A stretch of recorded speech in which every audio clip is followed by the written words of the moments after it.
नमस्कार बंधुगण welcome to education point channel. तेरे बंधुगण आपण गोटे नहीं आसी भेरी भेरी इंपोर्टान्स इनफर्मेशन जोड़ा रही for students and job seekers जोटा आसी 2026 आसी बिग अपडेट। तो आप देखिपारे तेज आसन देखा कौन रही इनफर्मेशन तो जहाँ को नहीं बहुत पिलांकर निहत जानी रखा उचित।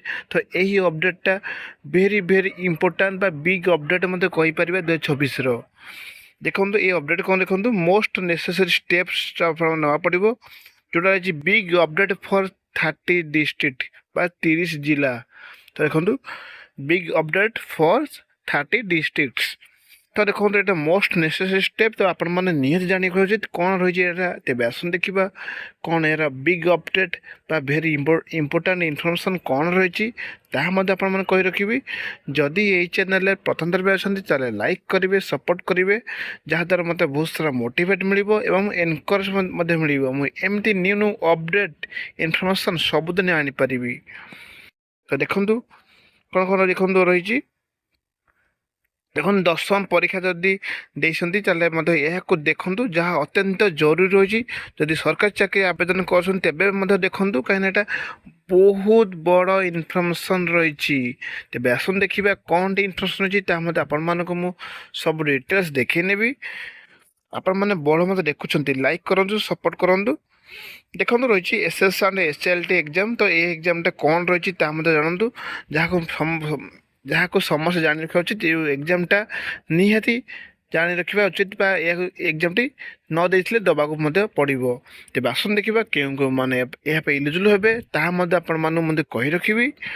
तो देखो प्रथम देखो बहुत पिला समय कौन हुए पिला डाउट हुए देखो एसएस एग्जाम जोटा कि सिंगल सब्जेक्ट एग्जाम मतलब कौन जोटा सिंगल एसएस ओडिया एग्जाम और एचएलटी ओडिया एग्जाम रही जोटा क्यों मैंने देवे क्यों क्लास देवे दिज्व ताकि कही रखी। तो देखो एसएस एग्जाम मतलब देखो सिंगल सब्जेक्ट एग्जाम जोटा कौन Odia exam for class 10th level. तो 10th लेवल क्लास पिला यहाँ आवश्यकता रही कहीं आवश्यक रही कौन आप जानी जो मैंने सब आम स्टेट गवर्नमेंट आवेदन कर जॉब तो से मेंशन थाई देखो आज ए ओडिया लैंग्वेज आट स्टडी इन कोदे 10th class medium 10th class माने 10th क्लास स्कूल पढ़े ताल आपने आवेदन करेंगे। आपड़ यदि ओडिया सब्जेक्ट न गोटे सब्जेक्ट नाल आवेदन कर प्रोब्लेम होता है। तेणुक आपने निहत जिन जानतु ये एग्जामटा केवे दि जाऊँगी आ कहीं दि जाऊँगी कही रखुची। देखो जो मैंने सब आम ओडिशा स्टेट रो जॉब सब आवेदन कर यही एग्जामटा निहत आवश्यकता रही जो मैंने जमने आसते सीबीएसई स्कूल रू बा अदर को मीडियम आसती तो से एग्जामटा निहत आवश्यकता रही। ठीक अच्छे। तो देखो ये रही फॉर क्लास स्टूडेंट यार फुल मार्क देखो 100 मार्क्स रोच फुल मार्क रही।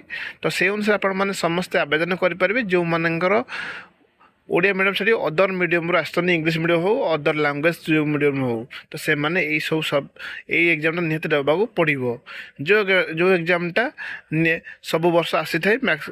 तो आप समस्ते आवेदन करेंगे। तो देखो यही रिगार्डिंग किसी डाउट हुए ताले कमेंट बॉक्स मत कहींपारे। मन रखिए जो मानकर अदर मीडियम आसती से ही केवल आवेदन करेंगे। ठीक अच्छे।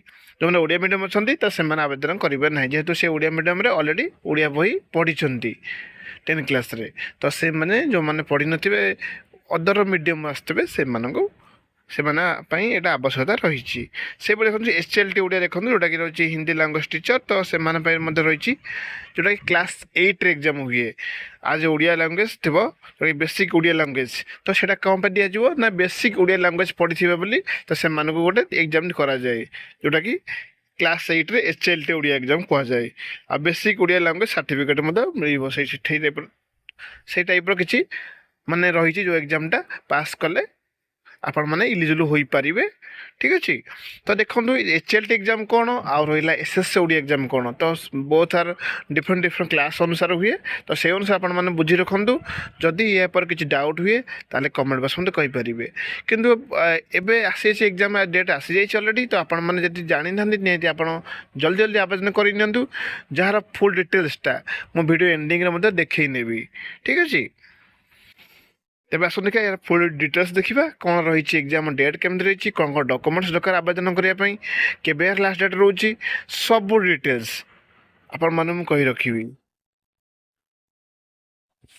तो देखो बीसी बोर्ड तरफ आसी जोटा कि रेजिस्ट्रेशन लिंक आसी अलरेडी आपने देखिपारे 19/3/2026 रु 11/4/2026 भितर आसी तो आपने जल्दी जल्दी आवेदन करेंगे जोटा आप जानते जोटा आप अलरेडी कही सारी जोटा कि एसएस ओडिया एग्जाम आसी जहाँ डेट अलरेडी आसी आउ एचएलटी ओडिया आसी तार फुल डिटेल्स देखिए आसतु यही वीडियो माध्यम आपण फुल डिटेल्स देखी नेबी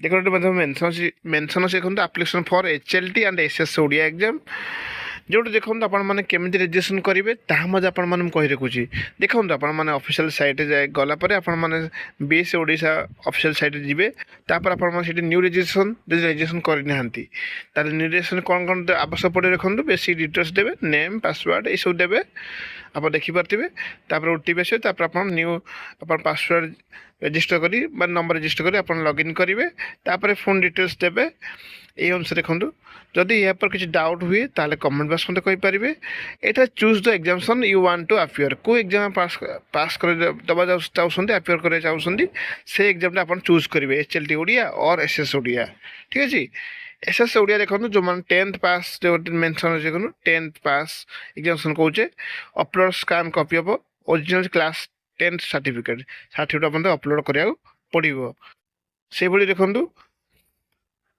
class 10 qualify is not equivalent to BSc Odisha you are not eligible for this examination ठीक अच्छे select your class 10 passing board from the drop down list तापर HLT ओडिया कैंडिडेट तो HLT Odia candidate को माने भाई कौन कौन डॉक्यूमेंट्स दरकार देखो अपलोड जेहेतु क्लास 8 एग्जाम रोचे क्लास 8 तो सेमती certificate from the head of institution starting date you have not studied Odia as a subject in class 8 जी पढ़ी ना से आवश्यकता रही इन सर्विस कैंडिडेट देखो upload certificates from your authority in the prescribe format जो मैंने इन सर्विस थे से मेंशन रही देखो एडिशनल डिटेल्स देवे सब डिटेल्स जहाँ मांगी आप देखिपारे रिसेंट पासपोर्ट फोटो देवे सिग्नेचर सबमिट करेंगे ठीक अच्छे review application from answer information is correct make correction if necessary final submission करेंगे तापर आप देखो रही गोटे एप्लिकेशन डिटेल्स ट्रांजेक्शन आईडी ये सब रही आप देखिपारे जदि यहाँ पर किसी डाउट हुए ताले